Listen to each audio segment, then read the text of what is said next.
عزائم کیا ہیں چیک کریں، اور ہمارے عزائم کیا ہونے چاہیے، ایک طالب علم کے جذبات، اس کے عزائم کیا ہونے چاہیے۔ تو دیکھیں جو طالب علم ہوتا ہے اس کو یہ چاہیے نا کہ علم کو حاصل کرنے میں کوئی فاسد نیت اور دنیاوی غرض نہ ہو۔ پہلے تو ہمیں اس چیز کو کلیئر کرنا ہے، کیونکہ اگر ہمارے دل میں یہ ہو کوئی بھی دکھلاوا مقصد نہ ہو، سمجھ رہے، جو بھی کرے صرف اور صرف اللہ کے لیے، جیسے انسان یہ سوچ کے علم حاصل کر رہا ہے کہ مجھے لوگ عالمہ کہیں گے، لوگ مجھے استادنی کہیں گے، آپا کہیں گے، میری عزت کریں گے، نہیں، اللہ میں علم تو حاصل اس لیے کر رہی ہوں، یعنی کوئی بھی ذرا بھی دنیاوی غرض نہ ہو، صرف اپنے مولا کو راضی کرنے والا بندہ کام کرے، اللہ جو سیکھوں اس پر عمل کروں، جو سیکھوں آپ کے بچھڑوں کو آپ تک ملاؤں، سمجھ رہے، ذرا بھی دنیاوی غرض نہ ہو۔ حضرت سفیان ثوری رحمۃ اللہ علیہ کہتے ہیں نا کہ اگر نیک نیت ہو تو طالب علم سے افضل کوئی ہے ہی نہیں، اگر نیت نیک ہو تو طالب علم سے افضل کوئی ہے ہی نہیں۔ حدیث میں نہیں آتا جس کا مفہوم ہے کہ پوری دنیا دنیا ملعون ہے اور دنیا میں جو کچھ ہے سب ملعون ہے مگر علم، طالب علم اور اللہ کا ذکر کرنے والا، اس کے علاوہ جو کچھ دنیا میں سب پہ لعنت کی گئی، تو طالب علم سے افضل پھر کوئی ہوا؟ جب اس کے دل میں علم حاصل کرنے کی نیت، مقصد صرف اور صرف اللہ بن گیا، تو طالب علم سے بہتر اور افضل کوئی بھی نہ رہا۔ آ رہی ہے بات سمجھ میں؟ تو پتہ چلا کہ جب طالب علم کی نیت اچھی ہوگی تو اس سے بہتر اور اس سے افضل کوئی نہیں ہوگا۔ اللہ کے نبی صلی اللہ علیہ وسلم فرماتے ہیں نا کہ ہر عمل کا بدلہ نیک نیت پر موقوف ہے، سمجھ رہے، اور ہر شخص کو وہی ملتا ہے جس کی وہ نیت کرتا ہے۔ تو استاذہ کہتی ہیں کہ بچیوں، طالب علم کے دور میں جو نیتیں تمہاری ہوگی اس کی برکتیں یا اس کی نحوستیں تم فارغ ہونے کے بعد دیکھو گے۔ اچھی نیت ہوگی تو برکتیں دیکھو گے، خراب نیت ہوگی تو نحوستیں دیکھو گے، اور نیتیں نہ کی تو صرف پڑھ رہے بغیر نیت کے تو کچھ ملا، خالی ہاتھ آئے اور خالی ہاتھ گئے۔ تو بہت ضروری ہے اب سے نیت کر لیں، اب تک نیت نہیں کی تھی اب سے کر لیں، اعلیٰ سے اعلیٰ، عمدہ سے عمدہ نیت کریں۔ بہت سے اعمال بظاہر شکل و صورت میں دنیاوی امور کے مشابہ ہوتے ہیں، لیکن حسن نیت کی وجہ سے بچیوں وہ اعمال جو ہے نا آخرت کی شکل اختیار کر لیتے ہیں، جبکہ بہت سے اعمال جو ہے اپنی ظاہری شکل و صورت کے اعتبار سے اعمال جو ہے وہ آخرت کے مشابہ ہوتے ہیں، لیکن نیت کی خرابی کی وجہ سے بچیوں دنیاوی اعمال میں شمار ہوتے ہیں۔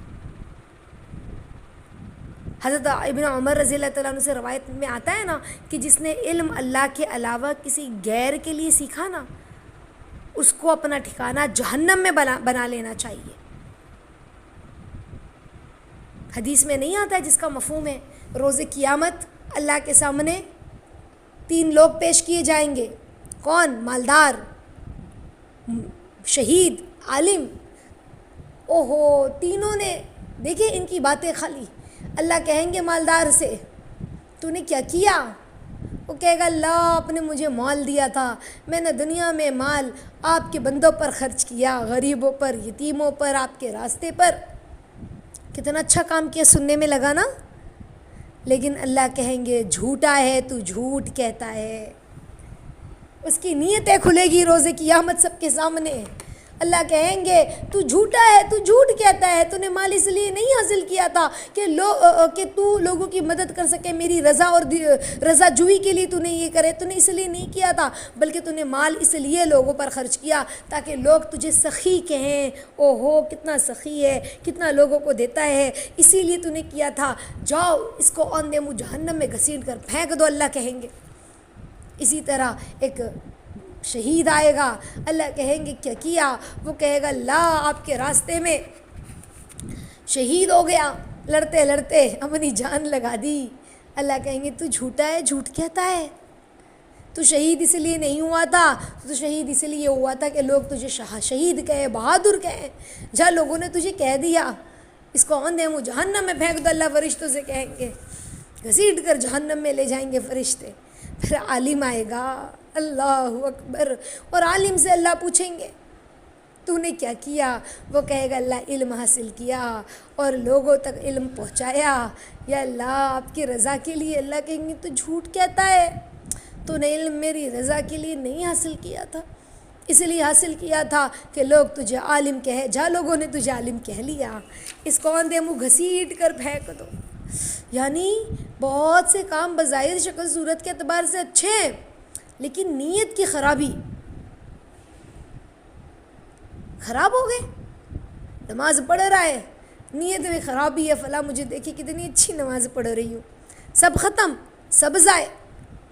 ابو داؤد شریف کی حدیث میں آتا ہے نا کہ اللہ کے نبی صلی اللہ علیہ وسلم نے فرمایا کہ علم اس لیے حاصل نہ کرو کہ علماء پر فخر کرو، تم جو حلا سے بحث کرو، اور نہ مجلس میں اونچی جگہ بیٹھو۔ اللہ کے نبی نے کہا جو کوئی ایسا کرتا ہے نا اس کے لیے دوزخ ہے، دوزخ۔ فخر کے طور پر اونچی جگہ بیٹھے کہ میں تو آپا ہوں نا، میں تو عالمہ ہوں نا، مجھے تو اونچی جگہ بیٹھنا ہے، اس طرح خود سے فخر کرے تو پھر کہا دوزخ ہے، دوزخ۔ لیکن اگر مجمع بہت زیادہ ہے اور کہا جا رہا ہے بھئی آپ اونچی جگہ بیٹھ کے درس دے تاکہ لوگوں کو دکھائی دے، لوگوں کو آپ کی آواز سنائی دے، تو الگ بات ہے۔ لیکن کوئی یہ سوچ کر علم حاصل کرے یا فخر کرے کہ میں تو عالمہ ہوں، کیسے مجھے عزت دی جا رہی ہے اور اونچی جگہ بٹھایا جا رہا ہے، اللہ اکبر، اللہ اکبر، کتنی سوچ، یعنی ذرا سا دل میں۔ استاذہ ہم لوگوں سے ہمیشہ کہتی بچیوں بھولے سے بھی تمہارے دل میں یہ خیال نہ آئے کہ میں نے کچھ کیا ہے، بھولے سے بھی خیال نہ آئے، بھولے سے بھی، سمجھ رہے میں کچھ ہوں، بھولے سے بھی۔ اللہ اللہ، طالب علم جو ہے نا اس کی پہلے دن سے روز اول، یوم اول میں جو نیت ہوگی نا بچیوں، اسی اعتبار سے طالب علم کے حصول علم میں باطن کی پرواز ہوگی، اس کے اندر جو اس کا روح، اس کی جسم، اس کی جان، جو باطن ہوتا ہے نا ترقی کرتا ہے، وہ اسی طرح آگے بڑھے گا، اور یوم اول کا نور وہ آخر میں دیکھے گا۔ تو ہم دیکھیں ہم نے حصول علم کا کیا مقصد بنایا تھا جب ہم داخل ہوئے تھے اب تک، تو جو مقصد ہوگا اسی اعتبار سے اللہ اس کو ترقیات دیں گے، ظاہری اور باطنی۔ جیسی نیت ویسی برکت، کیوں کہا ہمارے بڑے بزرگوں نے، جیسی نیت ویسی برکت، نہ مانو تو کر کے دیکھ، جنت بھی ہے دوزخ بھی ہے، نہ مانو تو مر کے دیکھ۔ تو بندے نے نیت جیسی کرنی ہے ویسی ہی اس کو برکتیں حاصل ہوں گی۔ اور میں بتاؤں کہ طالب علم جن جذبات کے ساتھ حصول علم کی طلب میں آئے گا نا، انہی جذبات، انہی احساسات کے تحت باطن اس کا پروان چڑھے گا، اور اس کے دل میں، اس کے قلب میں باطنی ترقیات کو وہ دیکھے گا بچیوں۔ اور علم کتاب کے ساتھ ساتھ علم وہبی، علم لدنی بھی حاصل ہوتا چلا جائے گا۔ سمجھ رہے؟ میں نے آپ لوگوں کو بتایا تھا نا علم لدنی، علم وہبی کیا ہوتا ہے۔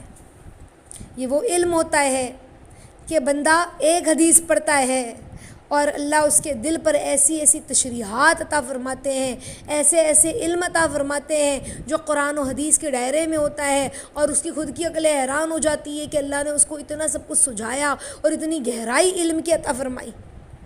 وہ علم اللہ اسے عطا فرماتے ہیں کہ وہ خود بولتا ہے اور سوچ میں پڑ جاتا ہے کہ اللہ یہ آپ نے میری زبان سے بلوایا، ہاں۔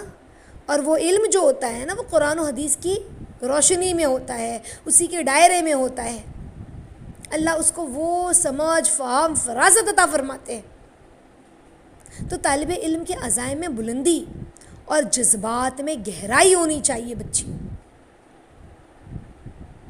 بلند عزائم، جذبات اس کے گہرے ہو۔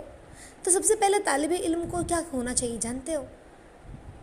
اپنے مولا سے، اپنے رب سے اس قدر محبت ہونا بچیوں کہ حصول علم کے لیے اپنے رب کی طلب میں وہ قدم بڑھائے، اپنے رب کی طلب میں علم کو حاصل کرنے کے لیے رب کی طلب میں قدم بڑھائے. طالب علم کو چاہیے اور پھر علم کے ذریعے اپنے رب کی رضا، اس کی خوشنودی کا طلبگار رہے. علم کے ذریعے اپنے رب کی چاہتوں کو پوری کرنے کی چاہت ہو. دیکھو دل جو ہے نا وہ اللہ کا مسکن ہے، اللہ کا گھر ہے. صحابی نے کہا نا نبی اللہ کہاں؟ عرش پر تو، آسمان پر تو اللہ عرش پر، زمین میں کہاں؟ تو کہا مومن کے قلب میں. کہاں پر اللہ؟ مومن کے دل میں. مومن کے دل میں اللہ ہے. سمجھ رہے؟ تو اللہ فرماتے ہیں نا دل میرا حرم ہے، حدیث جس کا مفہوم ہے، اور یہ حرام ہے کہ کوئی اس میں داخل ہو. تو طالب علم سب سے پہلے اپنے دل کو اللہ کا مسکن بنائے، اللہ کا گھر بنائے. سمجھ رہے؟ تو اللہ رب العالمین کی محبت میں اپنے رب کی خاطر علم کے ذریعے دل کو پاک کرنے، دل کو سجانے کی تمنا ہو، تاکہ میرا رب، میرا اللہ، میرا مولا اس دل میں اپنی بستی بسائے، اپنا محل سجائے. پھر مولا اس دل میں آ جائے، زندگی کی حقیقت سمجھ میں آ جائے. سمجھ رہے؟ اپنے رب کی پہچان حاصل ہو جائے تو مولا حقیقی کا کامل دین جو ہے نا وہ زندگی میں آ جائے گا. ہمیں زندگی کی حقیقت سمجھ میں آ جائے گی. یہ حصول علم کا مقصد ہو، یہ حصول علم کا مقصد ہو کہ اللہ کی محبت، اس کی چاہت، صرف تو ہی تو اور کچھ نہیں، صرف وہ اور کچھ نہیں. ایسا دل ہو، ایسا دل، یہ حصول علم کا مقصد ہو. اگر ہمارا دل ایسا نہیں بنا ہے تو ہم اپنے دل کی طرف دیکھیں کہ ہمارا دل ایسا نہیں ہے، تو اپنے رب کی طرف نگاہیں کریں اور اللہ سے کہ اللہ دل بڑا گندا ہے مولا، یہ اللہ بڑا میلا ہے. میں نے اپنے دل کی طرف دیکھا اور اس گندے دل میں پاکیزہ رب کیسے داخل ہوں گے بچیوں؟ اللہ سے کہیں کہ اللہ میں نے اپنے دل کو بڑا گندا پایا، میرے مولا اس گندے دل میں آپ کیسے آئیں گے؟ اے اللہ ہمارے دل کو پاکیزہ بنا دیجئے نا. کیسے میں پاک کروں؟ مجھے نہیں سمجھ میں آ رہا ہے. یا اللہ کہاں سے شروع کروں؟ نہیں سمجھ میں آ رہا ہے. اتنا گندا کر چکی ہوں میں اپنے دل کو. یا اللہ اے میرے مولا پاکیزہ بنا دیجئے. یا اللہ میں کیسے پاکیزہ بناؤں؟ یا اللہ مجھے اپنے دل کو پاکیزہ بنانے کی محنت میں لگا دیجیے عافیت کے ساتھ. اور جس کا گھر ہوتا ہے وہ اپنے گھر کو زیادہ اچھے سے صاف کر سکتا ہے یا جو باہر سے کام والی آئے وہ صاف کرے؟ جو میڈ آتی ہے، کام والی آتی ہے، وہ تو کیسے صاف کر کے جائے نا. اور جب ہم صاف کریں تو گھر کا کونا کونا چمکائیں. تو اللہ یہ آپ کا گھر ہے، یہ دل میں نے بڑا گندا کر رکھا ہے. یا اللہ اس کو صاف آپ ہی کر دیجئے نا. آپ سے بہتر کون صاف کر سکتا ہے مولا؟ میں آپ سے طلب کرتی ہوں، میں آپ سے مانگتی ہوں، میں اپنی جھولی آپ کے سامنے پھیلائی ہوں اللہ. یا اللہ، یا اللہ اپنی اس بندی کے دل کو پاکیزہ بنا دیجئے نا مولا. ایسے اللہ کو منائے. کیا اللہ کو پیار نہیں آئے گا جب بندہ اللہ سے ایسے کہے گا؟ ہم اللہ سے کہیں کہ اللہ ہمیں وہ عالم بنائیے جو عالم آپ دیکھنا پسند کرتے ہیں. عافیت کے ساتھ ہمیں ایسا عالم بنا دیجئے، ایسا طالب علم بنا دیجئے جیسا طالب علم ہر زمانے میں آپ کے پیارے بنے. یا اللہ جیسا طالب علم آپ کے پیارے ہوتے ہیں ہمیں ویسا بنا دیجئے. یا اللہ ہم نے اپنے دل میں اب تک گندگی جما رکھی، اپنے دل کو گندا بنائے رکھا. یا اللہ آج ہم آپ کو آپ سے چاہتے ہیں. یا اللہ آج تو ہم آپ کو لینے آئے ہیں. روزانہ بندہ اللہ کے سامنے دعائیں مانگتا ہے، کبھی کچھ مانگتا ہے، کبھی کچھ مانگتا ہے. اللہ نہیں کہتے مجھ سے مال مانگنے والے بہت ہیں، اولاد مانگنے والے بہت ہیں، نیک بیوی مانگنے والے بہت ہیں، اچھا شوہر مانگنے والے بہت ہیں، زمین جائیداد مانگنے والے بہت ہیں. کوئی ایسا بھی تو ہو جو مجھ سے مجھ کو چاہے. بہت اللہ سے مانگا، اللہ ہمیں پاس کرا دیجئے، اللہ اچھا رزلٹ آ جائے، اللہ یہ مل جائے، اللہ وہ مل جائے۔ یا اللہ آج تو میں آپ کے سامنے بیٹھی آپ کو لینے آئی ہوں، میرے مالک، میرے معبود، آپ مل جائے مجھے۔ یا اللہ مجھے آپ چاہیے، آپ کے علاوہ کچھ نہیں چاہیے، آپ کی رضا چاہیے۔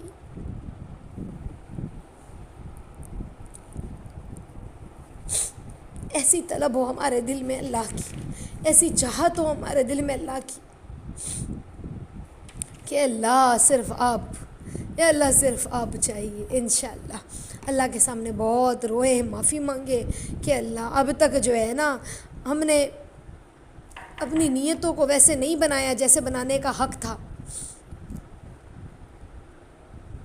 اور پھر طالب علم کو جو ہے ایک تو اللہ کی محبت دل میں ہو، ہے نا، علم کے ذریعے علیم کو پہچانے، لیکن لا الہ الا اللہ محمد رسول اللہ صلی اللہ علیہ وسلم، سمجھ رہے ہیں؟ لا الہ الا اللہ ہر چیز کی نفی، اور محمد الرسول اللہ یہ کلمے کے دو جزو، یہ طالب علم کے اندر ہونا ضروری ہے۔ تو طالب علم کو نبی پاک صلی اللہ علیہ وسلم کی محبت اس شدت سے دل میں ہونا، بچیوں ایسی ہونی چاہیے کہ اپنا ہر ظاہری اور باطنی اعضاء میں حبیب اللہ صلی اللہ علیہ وسلم کا نور بندہ پانا چاہتا ہو، سراپا محمدی بننا چاہتا ہو، سمجھ رہے؟ جیسے کہ میں نے آپ کو بتایا ہے نا، بے عشق محمد جو پڑھتا ہے بخاری، آتا ہے بخار اس کو، آتی نہیں بخاری۔ کیا مطلب؟ یہ علم ایسا علم ہے کہ بغیر عشق رسول کے صلی اللہ علیہ وسلم کے، عشق الہی آ گیا تو عشق رسول کا ہونا بھی تو ضروری ہے۔ اس کے بغیر یہ علم حاصل کیسے ہوگا؟ یہ کیسے سمجھ میں آئے گا؟ ہمیں سراپا محمدی بننا ہے بچیوں۔ مقصد نبوت، نور نبوت، غم نبوت، فکر نبوت، نہج نبوت کو علم کے اندر سے ہمیں حاصل کرنا ہے، سمجھ رہے ہیں؟ علم کی اس علم میں ہی ہمیں تلاش کرنا ہے، سچے جذبات کے ساتھ۔ عزم یہ ہونا ہمارا کہ نبی صلی اللہ علیہ وسلم کے سینے کے غم کو اپنے سینے میں بسانا ہے، سمجھ رہے ہیں؟ نبی پاک صلی اللہ علیہ وسلم کی ذمہ داریوں کو اپنے کاندھوں پر اٹھانا ہے، یہ عزم ہونا چاہیے، یہ جذبہ ہونا چاہیے۔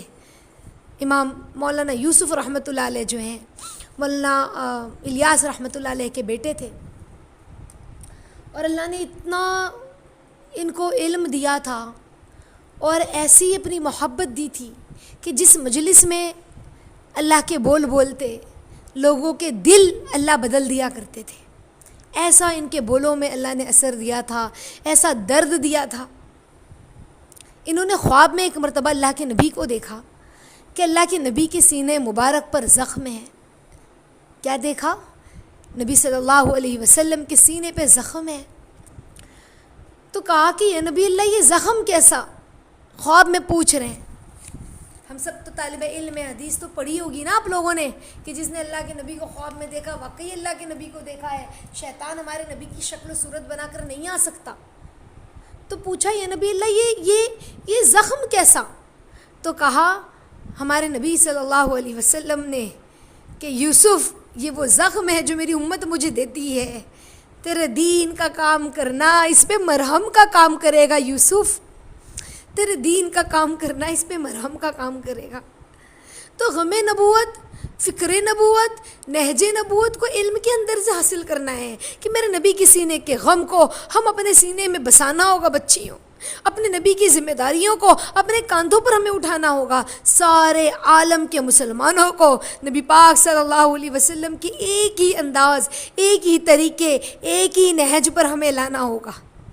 نبی پاک صلی اللہ علیہ وسلم اور صحابہ کی قربانیاں دل کو غمزدہ کرتی ہوں، بے قراری کی آگ کو تیز کرتی ہو، احساسات کو بے چین کرتی ہو۔ اس دین کی کھیتی کی آبیاری ہمارے نبی اور صحابہ کی قربانیوں اور ان کے بہائے ہوئے خون اور آنسوؤں سے تو ہوئی ہے نا۔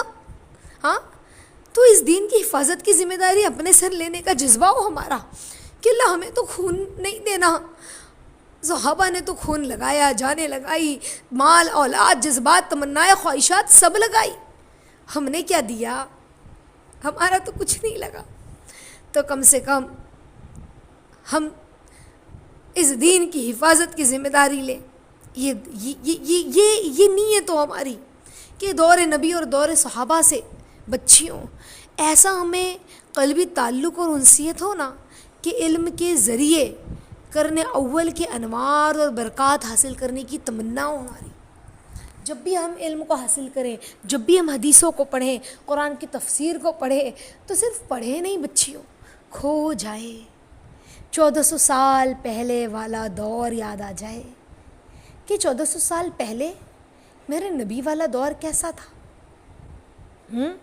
1400 سال پہلے میرے نبی کا کیا معاملہ تھا، میرے نبی کیسے حدیث بیان کرتے تھے. یہی حدیثیں جو ہم پڑھ رہے ہیں میرے نبی صلی اللہ علیہ وسلم کی زبان مبارک سے نکلے ہوئے کلمات ہیں. تو جب میرے نبی صلی اللہ علیہ وسلم نے ان حدیثوں کو سنایا ہوگا تو صحابہ نے کیسے سنا ہوگا اور ان حدیثوں کو کیا سمجھا ہوگا، ان کی گہرائیوں کو، اس کا فہم اللہ نے کیا دیا ہوگا. یا اللہ، وہ کیسے کھجوروں کے چھپر ہے نا لگے ہوئے تھے اور کیسے مسجد نبوی میں صحابہ اللہ کے نبی کے ارد گرد بیٹھے ہوں گے. تو وہ پورا ماحول، وہ پوری انوار، وہ برکات ہمیں محسوس ہوں کہ اللہ، ان حدیثوں کو تو میں نے صرف سنا ہے ابھی اپنے کانوں سے، یہ تو میرے نبی کی زبان مبارک سے نکلے ہوئے کلمات ہیں. میرے مولا، ان کے انوار مجھے عطا فرمائیے نا، ان کی برکتیں مجھے عطا فرمائیے نا. تو انوار اور برکات کو حاصل کرنے کی تمنا پیدا ہو جائے ہمارے دل میں. تہ دل سے یہ خواہش ہو ہماری بچیوں کہ روش نبی، روش صحابہ، طریقہ نبی، طریقہ صحابہ، عکس نبی، عکس صحابہ، انداز نبی، انداز صحابہ، مزاج نبی، مزاج صحابہ، نور نبی، نور صحابہ، قلب نبی، قلب صحابہ، اخلاق نبی، اخلاق صحابہ، گفتار نبی، گفتار صحابہ، کردار نبی، کردار صحابہ، حیات نبی. سمجھ رہے صلی اللہ علیہ وسلم اور حیات صحابہ. علم کے نور سے اس طرح حاصل ہو جائے نا کہ پھر غم امت کو دل میں بسا کر، غم امت میں دل کو جلا کر امت سے بے دینی کی آگ بجھانا ہے، امت میں انقلاب برپا کرنا ہے، امت کو دنیا اور آخرت کی کامیابیوں کے زینے پہ چڑھانا ہے اور ظلمات اور گمراہی کے دلدل سے نکالنا ہے. اس طرح ہمیں اپنے نبی کی ذمہ داریوں کو اپنے کاندھوں پر اٹھانا ہے میری بچیوں. امت کو دوزخ سے بچا کر جنت میں داخل کروانا ہے. یہ نیتیں ہوں ہماری، یہ تمنا، یہ عزائم، یہ جذبات ہوں. تو جس طالب علم کے عزائم اور جذبات اس کے دل کو اس طرح بے قرار کر دیں گے نا کہ دن اسے چین سے جینے نہ دے اور رات اسے چین سے سونے نہ دے، تو رب العالمین کی قسم بچیوں، اللہ اسے دنیا میں نبی کا سچا وارث خود ہی ثابت کر دیتے ہیں، اور آخرت میں اللہ اور اس کے حبیب جس طرح اس کا اکرام فرمائیں گے اس کا تصور بھی محال ہے بچیوں، اس کا تصور بھی محال ہے. تو وہ غم ہمارے دل میں چمٹا ہوا ہو، ویسے سچے طالب علم بن جائیں کہ اللہ میں اس کو سیکھ کر تیرے دین کو پوری امت میں دین کے جھنڈے کو لہلاؤں میرے مالک. جو غم، جو درد صحابہ نے برداشت کیا اس دین کے لیے، ہم نے تو کچھ بھی نہیں کیا بچیوں. ہمیں وہ اسلامی ایمانی جھنڈے کو لے کے آگے بڑھنا ہے. ہاں، وہ کیسے ہوگا؟ وہ کیسے ہوگا جب تک کہ ایک درد نہیں ہوگا دل میں امت کا کہ اللہ امت کہاں آ جا رہی ہے، اس موبائل کی دنیا میں لگ گئی، اس دنیا میں لگ گئی، اس میک اپ میں لگ گئی، یا اللہ اس بے حیائی میں لگ گئی، بے پردگی میں لگ گئی، دنیا کے کھیل تماشوں میں یا اللہ مسلمان ڈوبتے جا رہے ہیں میرے مولا. یا اللہ، یا اللہ بچا لیجئے.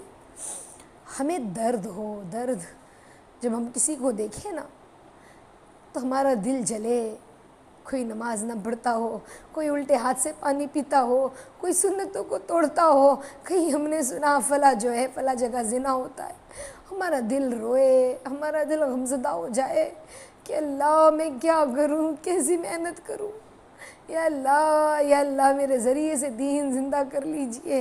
یا اللہ صحابہ نے جو دین کی محنت کی، صحابہ نے جو جذبات، ان کی خواہشات اور تمنائیں لگی، ہمارا تو کچھ بھی نہیں لگا، تو ایسے اللہ سے مانگے۔ بچیوں خوب طلب کریں، اللہ سے خوب طلب کریں۔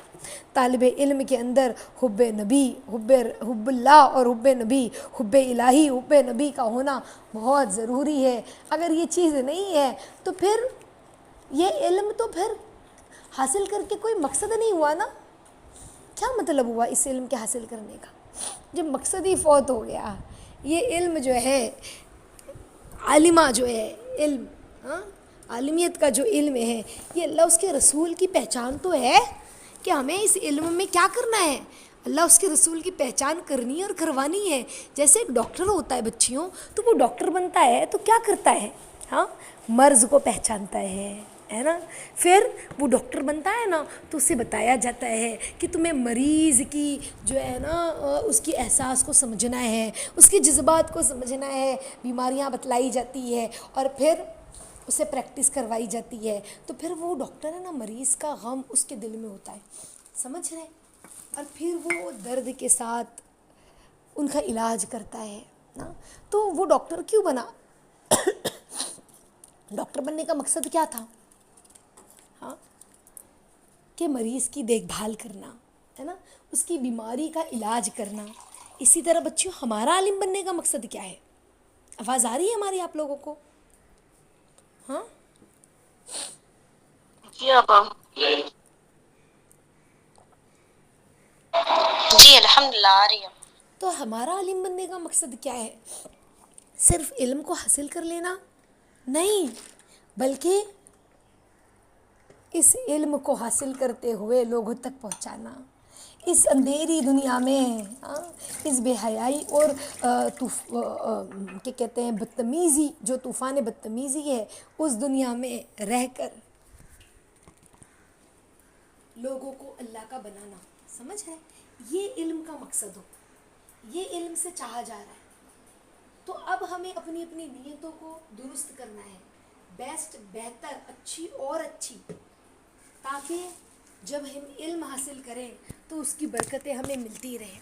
اور میں آپ کو بتاؤں، واقعی میں اس چیز کو تجربے کے ساتھ آپ کو بتاتی ہوں کہ جب میں خود عالمیت پڑھ رہی تھی تو میں نے کبھی نہیں سوچا تھا کہ اللہ تعالیٰ اس طرح سے کام لیں گے۔ حالانکہ میں نے ابھی بھی جو کام کر رہی ہوں تو ایسا نہیں ہے کہ بہت اچھے سے ایمانداری سے ہے نا، اللہ تعالیٰ بس قبول فرمائے، لیکن کبھی تصور میں نہیں آیا تھا کہ اللہ اس طرح امت میں محنت لیں گے یا اس طرح کام کروائیں گے۔ میں تو سوچتی تھی کہ اللہ میرے گھر والے دنیا دار ہیں، میرے والد دنیا دار ہیں، کیا مجھے امت میں محنت کرنے کی اجازت ملے گی؟ اور یہ سوچ سوچ کر روتی رہتی تھی، یہ سوچ سوچ کر غم کھاتی رہتی تھی کہ اللہ کیا ہوگا۔ اس چیز کا غم نہیں تھا کہ میں فارغ ہو رہی ہوں، سب بچیاں روتی تھی فراغت پر، کچھ دن پہلے سے ہی رونا شروع ہو جاتا تھا، سب رو رہے بیٹھ کر، کوئی یہ کونے میں کوئی وہ کونے میں کہ ہم جا رہے ہیں، چونکہ ہاسٹل میں پڑھے تھے تو ہاسٹل کی بچیوں کو زیادہ احساس ہوتا ہے، تو سب رو رہے تھے۔ لیکن واللہ صرف ایک ہی مقصد تھا کہ اللہ کیا محنت کر پاؤں گی، کیسے محنت کر پاؤں گی، صرف اتنی چھوٹی سی ایک سوچ دل میں تھی۔ اگر وہ عزائم، وہ نیتیں جو بچیوں آپ لوگوں کو بتایا جا رہا ہے، کاش کوئی ایسا بتانے والا ہمیں ہوتا تو کیا ہی اچھا ہوتا۔ اپنے طالب علمی کے دور کو ہم نے اچھے سے وصول کیا ہوتا، یعنی جو حق تھا کسی درجے، کوئی اس طرح بتانے والا نہیں تھا، کوئی سمجھانے والا نہیں تھا، بس ایک دل میں یہ نیت تھی جس کی برکتیں اللہ آج دکھا رہے ہیں، بس اللہ ہمیں ایمانداری کے ساتھ چلائے۔ تو طالب علم کے اندر نیتوں کا ہونا بہت ضروری ہے، تو ہمیں بیسٹ سے بیسٹ